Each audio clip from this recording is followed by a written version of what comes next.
Philosophical beginnings.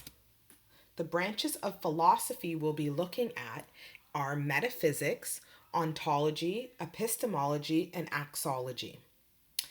When we look at metaphysics, it's talking about the branches of philosophy that deal with the first principles of things. So, this is including abstract concepts such as knowing, substance, cause, identity, time, and space. With ontology, which we'll go into further, this branch of metaphysics is dealing with the nature of being. So, this is part of or a branch of the metaphysics. For epistemology, this is the theory of knowledge, especially with regards to its method, validity, and scope. So we'll look a little more at that as well. And with axology, this is essentially the study of value or wealth. This is like a moral philosophy. And it also is the study of nature, types, and criteria of values and value judgment, especially in ethics. For epistemology, this talks about that concept of knowledge. So, what is knowledge? Knowledge has this sense of experience, which is mostly relying on your source of knowledge. So, that's that sense of experience, as well as reason as the most reliable source of knowledge. So you're using your senses or you're using reasoning to explain what that knowledge is. So epistemology, that's the investigation of what distinguishes or justified behavior from our opinions. Ontology is a set of concepts and categories in a subject area or domain, and that shows their properties and the relations between them. So onto, it means existence, and logio means the science or study. So the study of what exists. And this is where we ask questions about their existence to form theories. So for this example, if a tree falls in the forest and nobody is around to hear it, did it make a sound? So the ontological materialism would say, no, we didn't hear it for ourselves, so it didn't make a sound. But the idealism would be, yes, we can reason that the sound would exist even if we heard it or not. Some of the early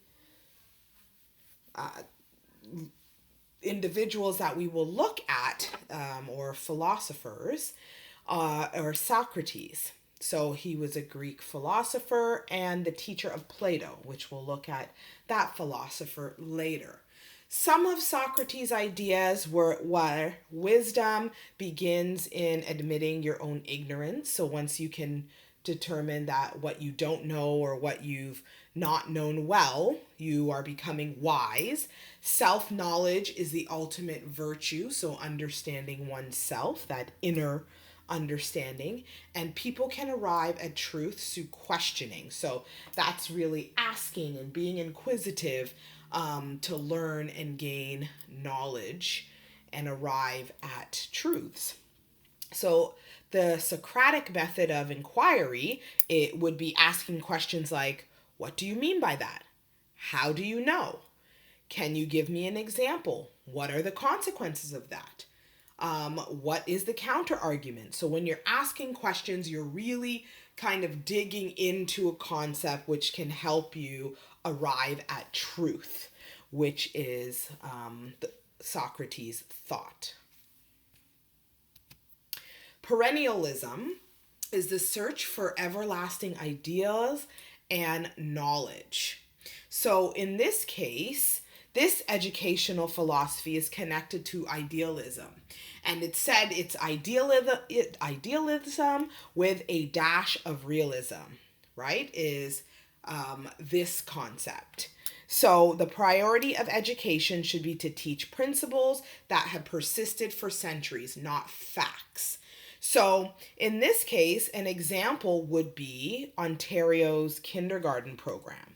Critical thinking is the process of thinking about ideas or situations in order to understand them fully, identify their implications, make a judgment, and or guide making decisions. So it's essential, this transferable skill, that we enable students to become independent and be critical thinkers. In this case, in the last 100 years, perennialism has focused more on that reading and writing and arithmetic. That has been the foundation of education. So, this concept or this term has often talked about us needing to carefully supervise, to expose students to permanent studies to help them understand and kind of be enlightened and gained intelligence. Plato, which we saw was a student of Socrates, was the father of idealism. It's also a Greek philosopher, and also has beliefs that the world of ideas, there's a world of ideas, is one of the beliefs. So spiritual, mental, this world is permanent. The world of appearance, where we can use our senses to understand it, and this world is changing. So this is a belief from Plato. It's imperfect. There are things that we can see, hear, feel, but they are temporary, and they're only reflections of what are true. Some of the beliefs in early child education is that the best possible education for children would be provided by the state. So that's the thought that government will provide the best particular information or possible information. A student's character was formed while playing, right? Sorry, a child's character is formed while playing. So if you think about it, this is why we talked about the philosophies of education and some of the influences, the ideas that come out of philosophy and come out of past knowledge as to why we focus on certain things. So, play is a big part of education right now, in our century. And as you see here, from way back, they're saying that the child is learning about themselves, their character, through play, and that teachers should provide children with miniature tools. This is already in our early years sector. We use child-size furniture and child-size materials in programs, and that's significant to a childcare center or a childcare program to have furniture that children can move around with, children can reach things with, and children can feel comfortable throughout their learning environment. Idealism. So, this is the practice of forming ideals or living under their influence. So, thinking of something as we explore Western philosophy, we can also think about the philosophies that are informed by colonialism and the possibilities of incorporating multiple views and ways of knowing. So if we think of a indigenous term, it would be two eyes seeing. And this concept was introduced by Albert Marshall, and this is a well-respected wisdom keeper in the indigenous community. And what they are talking about is having two ICs. That's referring to being able to keep the history, keep the historic view from indigenous ways, as well as seeing and understanding or knowing the strengths from Western ways. Realism. Realism is a term that talks about truth, and that consisting in a correspondence between cognitive representation and reality. So there's a mix of both there. And if we use a theorist from the past, it would be John Locke.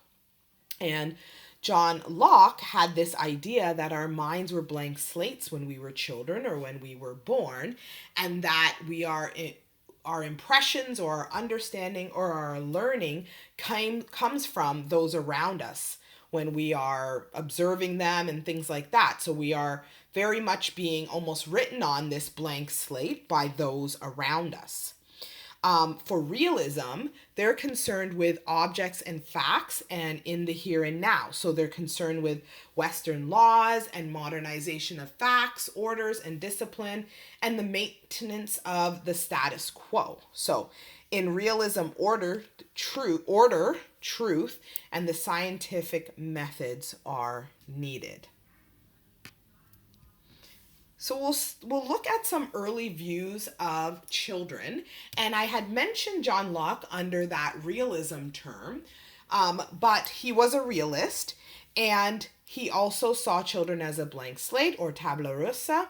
And the thought is, do you believe that? Do you believe, if we go back to our image of the child, do you believe that children are blank slates? Do you believe that their life experiences determine who they are, and those life experiences can be shaped by those who are around them? Are they a blank slate, or do they already come to the table or come to being knowing things or having, embed or innate thoughts, feelings, ideas already in them? Thomas Hobbes believes children to be inherently sinful. So this is the thought that, you have to teach them that good piece. He believed that their development should be by controlling and disciplining them. But he also thought that play was not a part of their lives. So this is contradicting. This is a different thought from Plato, who believed that they're building their character through play. So that's important.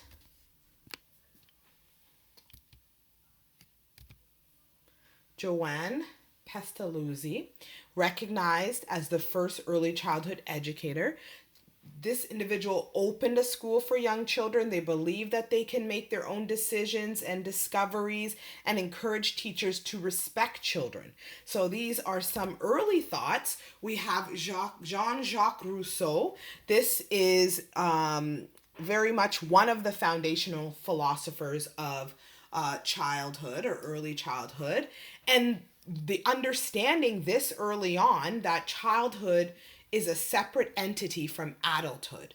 So that's a big deal, because in the past, children were seen as little adults, and they were seen as individuals who had the same thoughts and understanding as an adult, and therefore children were actually placed in the workforce, given, work tasks and jobs to do, because they weren't seen as being young children that need to grow into adulthood. And it wasn't well understood that young children do not have the same thought process, development, and understanding as adults.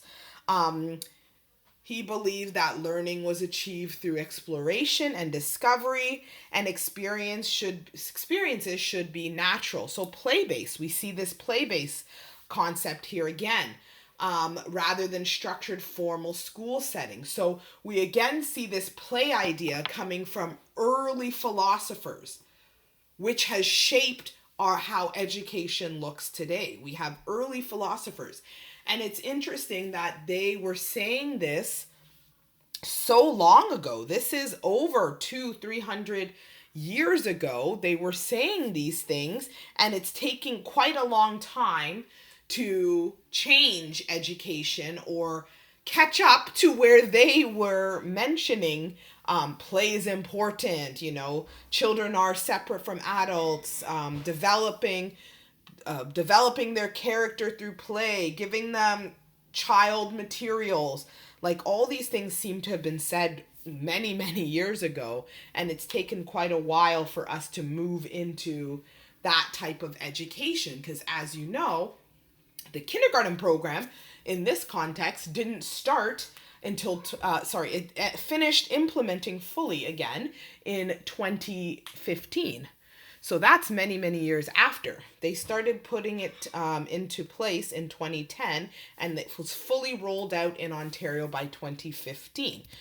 That being said, the father of kindergarten, Froebel, this is considered the father of kindergarten. This is the first person to really kind of shape this age category or this educational period. So he believed children were born good, which is separate from Thomas Hobbes, who thought that they were born, sinful. They didn't have good in them, I guess, from birth. Play is very important, and he's seen that as important and natural. Play is that reciprocal relationship. Garden play equals an understanding for scientific principles. So this is where you get that kindergarten, right? They are learning things in nature. They are learning about living things. So this was his thoughts about children. And theory of practice was that children learn best in quality indoor and outdoor play opportunities.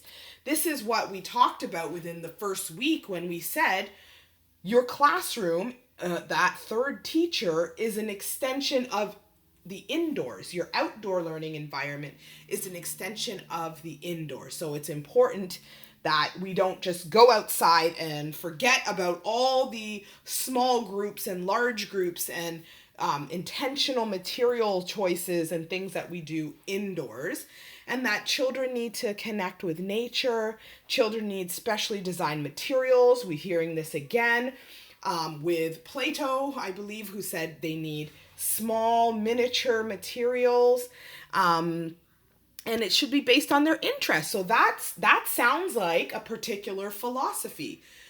So we'll be digging into those philosophies, but play-based learning and teaching to children's interests are some of those foundational components of models of early childhood education that we will look at.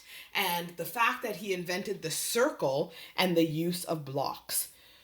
Those who know, who have been in placement, I don't know how many programs do circle anymore specifically. I know there's large group time in a certain curricular approach. I know that there's in kindergarten, in schools, they do have time where maybe they call it carpet time when the teacher's reading a book or things like that. I'm not sure how many programs continue to call it circle time, but this was a foundational piece of learning in early childhood education, because this is where the teacher would display information, or present information rather, and children would be sitting and listening or participating in songs or activities. It was a very social time within the daily routine. And the use of blocks. So blocks are significant. This is still a staple in early childhood education. It is used more in certain curricular approaches or education models, and I know we'll dig into that, and you with your groups as well will dig into that. But blocks are a staple in programs. So having a quality set of blocks for them to use and reuse and explore with is essential to a program. So we've been reflecting a lot on our own philosophy. We've been reflecting a lot on some of the concepts that have come up, the philosophers, and some of the terms and concepts. And when you reflect, I would like you to think of two types of reflection.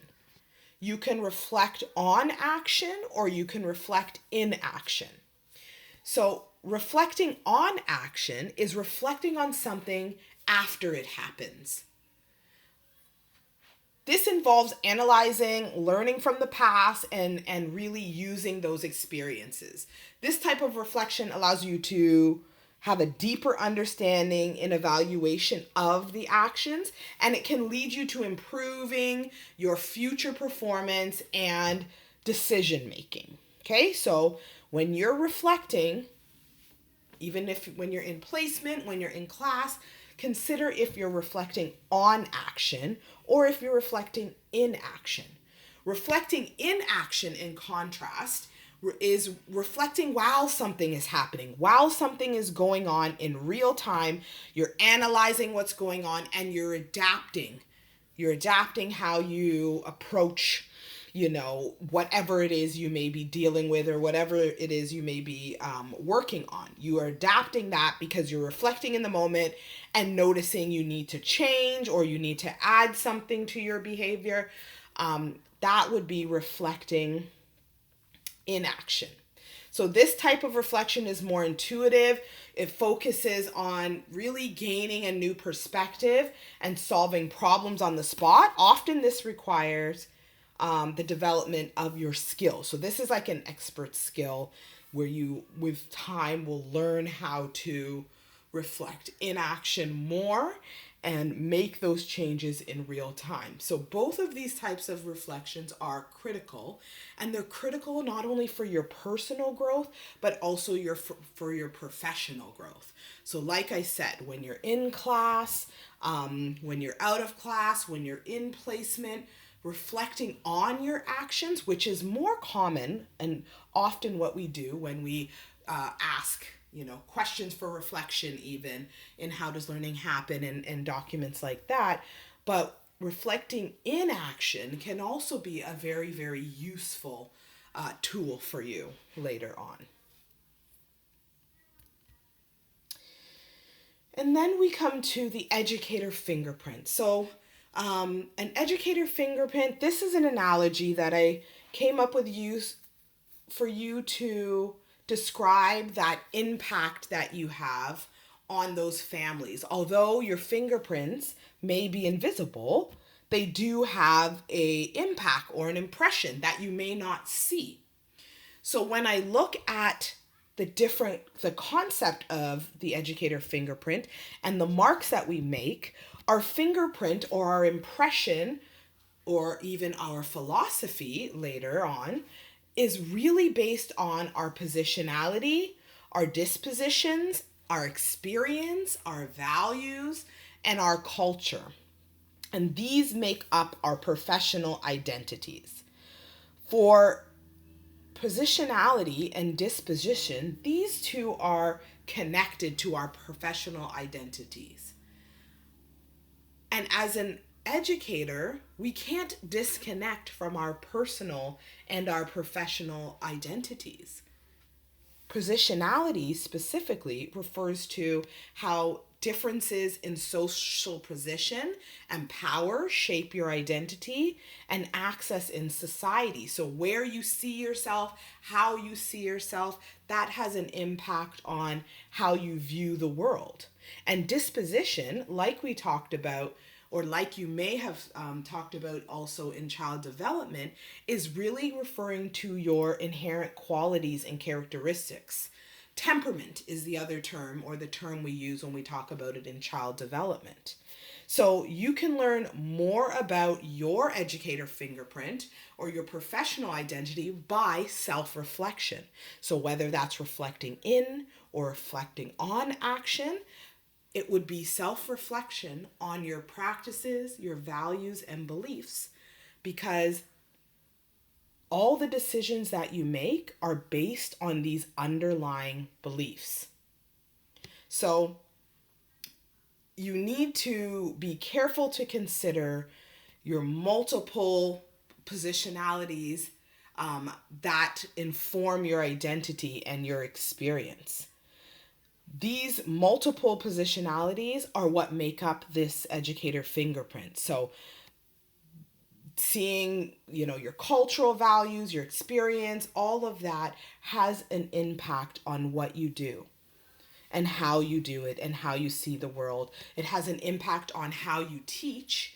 It has an impact on how you view children. So being very mindful of that is important. The main unconscious bias is the perception that our opinions are based on facts and not adjusted by our personal experiences. So we really need to consider that a lot of our perceptions are based on personal experiences with something that comes up. So those are sometimes considered unconscious biases. So we don't know we believe something is a certain way because of an experience we have. We believe that that concept or that experience means that our opinion of that is facts. Okay? So you do really need to be conscious of your beliefs and knowledge that each of your influences, each of these items influence your unbiased decisions, and using them to make unbiased decisions by being aware of them as well. Because you cannot separate your personal and professional identities. You are one individual, so being mindful of how those are shaped is essential. So, with Bronfenbrenner's bioecological system in mind, start to think about what has influenced your philosophy. What theories or what theorists have influenced your philosophy? What is your understanding of the models of ECE and their curricular approaches? What is your understanding of their principles and practice? How will your image of the child align with your pedagogical style?